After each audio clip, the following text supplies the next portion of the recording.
Greetings gamers, Ian Higton from Eurogamer here, and today I'm joined by someone who I'm very jealous of, not because of her lovely accent, but because of the fact that she got to play a load of Far Cry 4, which I've been dying to get my hands on. Hello, Aoife Wilson.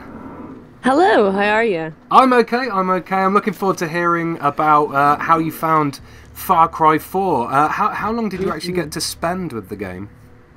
Let's see. I think we got about 3 to 4 hours with the single player and an hour with the co-op. So it was a good session all told. A good few hours in Karat.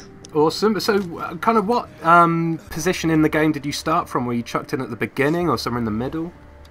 It wasn't completely at the beginning, but judging by the load screen when they started it up, it was 7% through, so a very precise number. But it was very near the start. I think the reason was they kind of jumped us ahead of maybe the more tutorial-led missions, so we could get straight to the good stuff.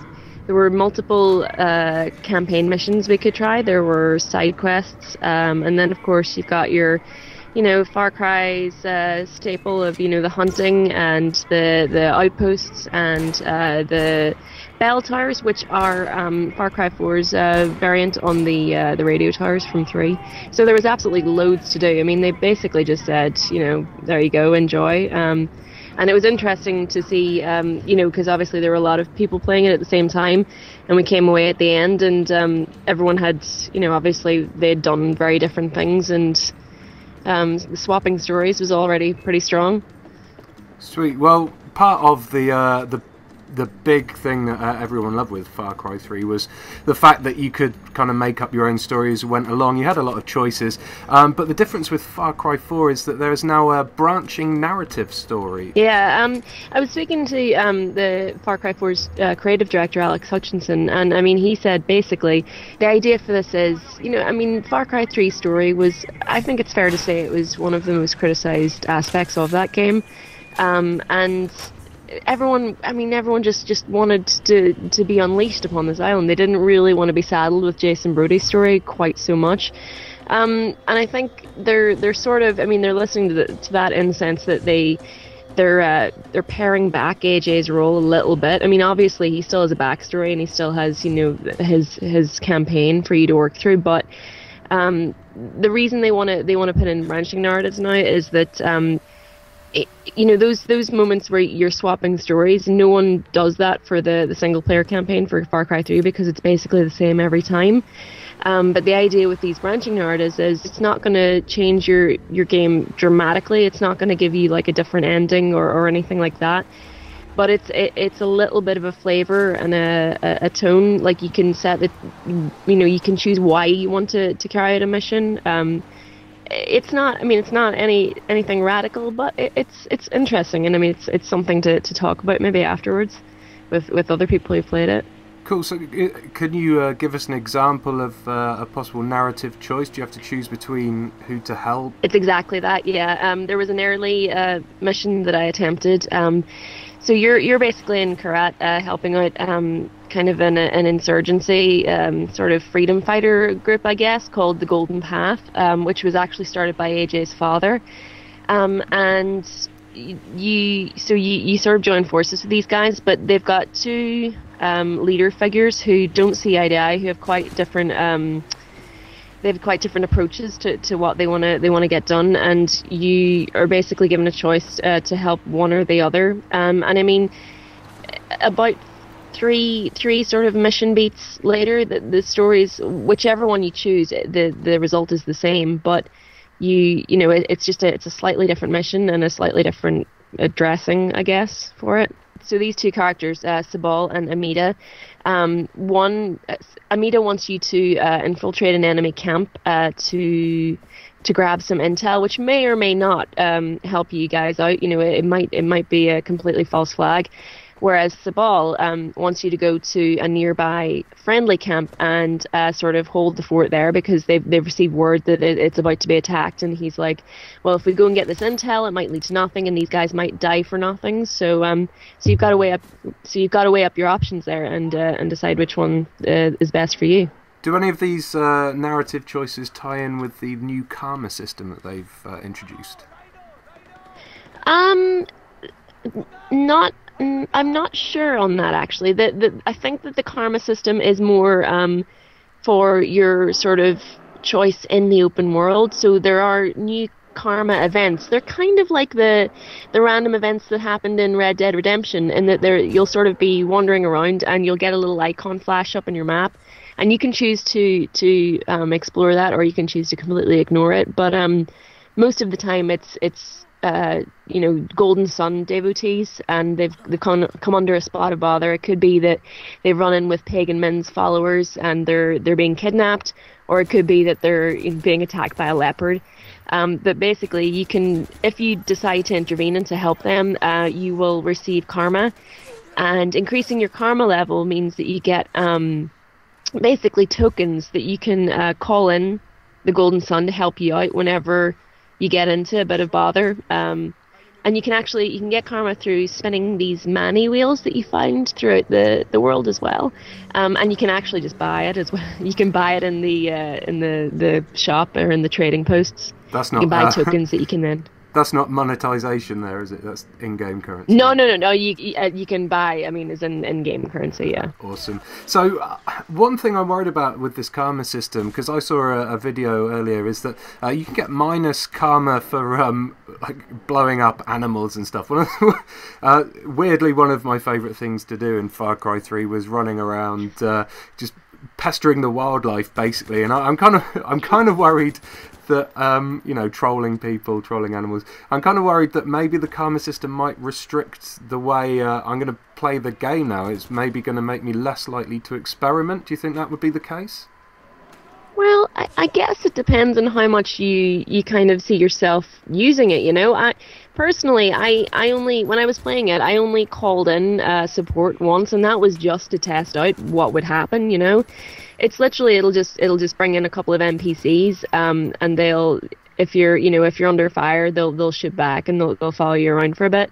But I mean, the fact that you can also buy it in trading posts, I think kind of levels it out. I mean, I don't see myself using that mechanic because I'm the same as you. I just love the hunting and, doing stupid stuff. And I don't want anything to stop me from wanting to do that because, as they've said so many times, their whole focus for this game is to give the player as much sort of freedom to do what they want as possible. So I don't see them introducing something that would really sort of affect that in any way. But no, I don't know. I think if you wanted to play it like kind of the very positive karma, like as good as you possibly could, I don't know.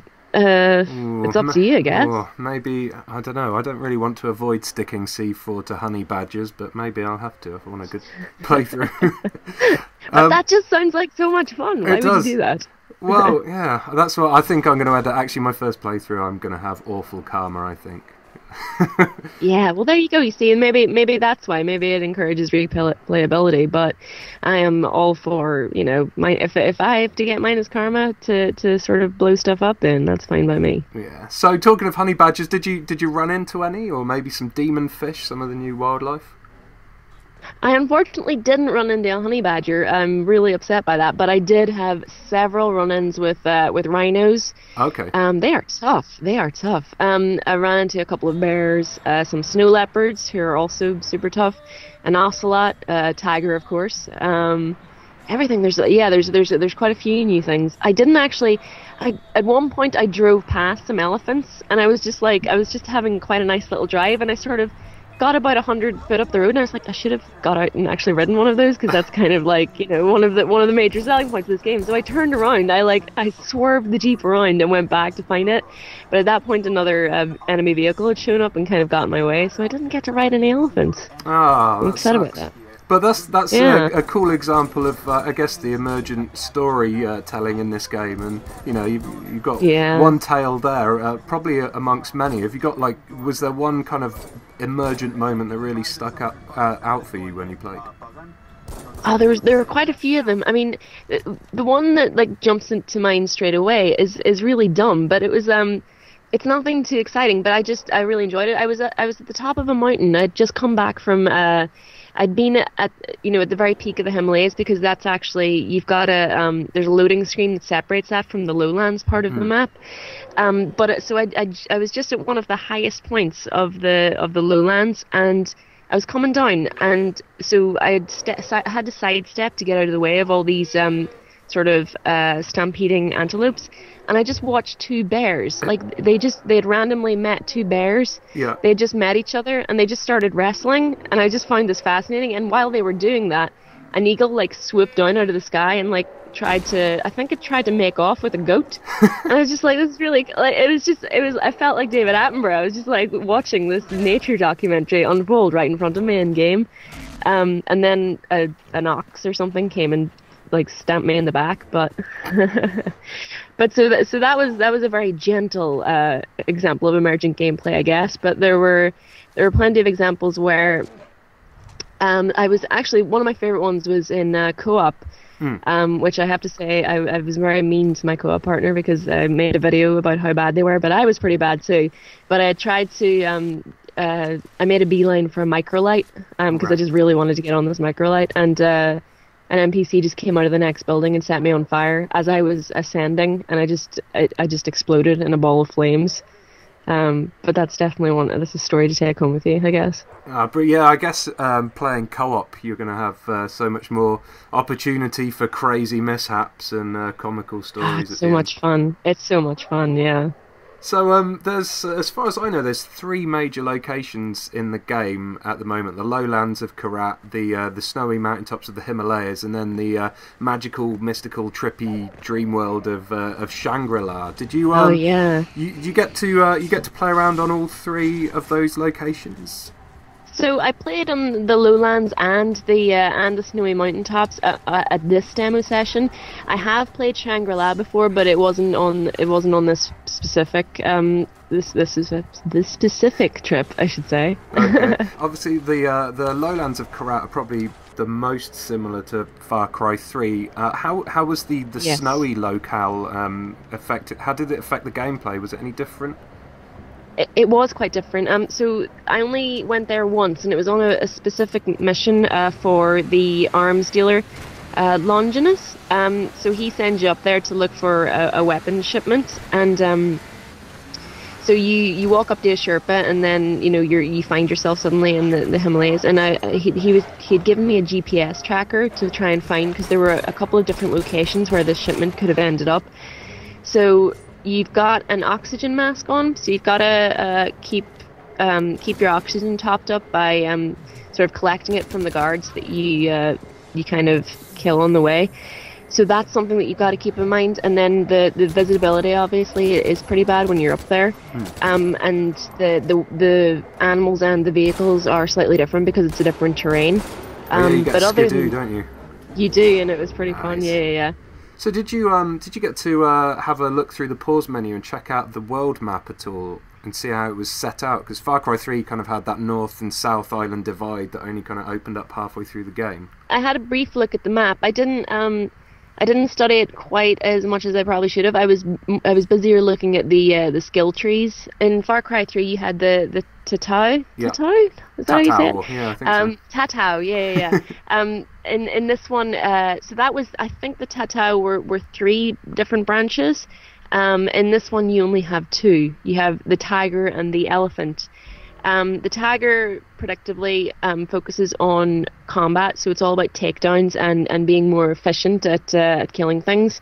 Whereas the elephant is, it's more about survival, so it's getting tougher skin, or picking more herbs, things like that. And then some skills are dependent on you have to free X amount of outposts without being alerted, or you have to have a specific karma level. So it's similar, but a little bit different than 3. Right, okay. So one thing that I was curious about, when the game first leaked, it was through an accidental tweet from a Kotaku columnist, and he mentioned that there may be monsters in Far Cry 4. Did you see any sight of any Yetis? Any footprints in the snow? Anything like that? I'm hoping for Yetis. I didn't see. I know, wouldn't that be awesome? I didn't see anything like that, unfortunately. I don't know. I guess maybe the monsters are only in Shangri-La. I'd love there to be Yeah. Yetis, and I did actually ask Alex Hutchinson, like, is this kind of a more fantastical title than 3, in the sense that, of course you had your hallucinations in 3, but that's kind of where that sort of stuff ended, whereas this seems a little bit more trippy and a little bit more out there. But there was no mention of Yetis. No mention of Yetis. Yeah, they were probably talking about the Scorchers and whatever they're called that live in Shangri-La. Right, yeah, I think so. But fingers crossed there'll be some kind of Yeti Easter egg at least. Yeti DLC. Yes, Yeti DLC. I'm up for Let's that. call it now. Maybe the Far Cry 4 Yeti Dragon. Does that Blood Yeti? Oh, Far Cry 4 Blood Yeti. There we go. Blood Yeti. Oh, there we go. Let's make it happen. Ubisoft. Do it, Ubisoft. I'll buy that. I'll buy 3 so copies. up for that. So finally, I'm just I want to ask, because I played a lot of Far Cry 3, like a lot, and I was wondering if you got the impression whether it may be far too samey, or whether you think all the changes they've made, the little additions, make it feel fresh enough to, draw maybe a jaded player back into the adventure. Right. See, like, look, I love Far Cry 3. I really enjoyed it, and I went through it and I got all the collectibles. I never do that, It was one game that it really held me there, and I wanted to spend more time in it. And Far Cry 4, it is very samey. It's the same gameplay loop, It's a sequel. You're gonna find things that are similar, but at the same time, I love the sort of cycle of going to an outpost, clearing it, going up to a bell tower and liberating it. Like, it's okay with me that it's samey. And I mean, some people, sure, they'll be put off by that, but I guess it's the setting is compelling. In the lowlands, yeah, there are parts of it where I was like running around in the grass. I was like, okay, this kind of looks like Rook Islands. I'm getting a little bit of deja vu here, but I don't know. I'm still up for it. Like, I still am looking forward to it, certainly. And I think that as a jaded Far Cry player like yourself, I don't know. I think that, I mean, come on, rideable elephants, man. That's true, and the little helicopter thing as well. And let's not forget our magical tiger companion in Shangri-La. I mean, that's shut up and take my money stuff for me. Like, that's true. I've already named him Tony. I've named mine. What have you named yours? Tony. Not very original. Mine's is Sir Puddington III. Oh, that's much better than my name. I might have to go back to the drawing board on that one. But I'm super glad that it sounds like I'll be able to go in and be excited about the Far Cry universe once again. So thank you very much for coming by and having a chat about your experience with Far Cry 4. No problem. Thank you to the viewers for watching. Please do subscribe to this channel and like this video if you enjoyed what you've seen. There'll be plenty more Far Cry 4 content coming up in the near future, along with all our other daily gaming content right here on Eurogamer's YouTube channel. Goodbye! Bye!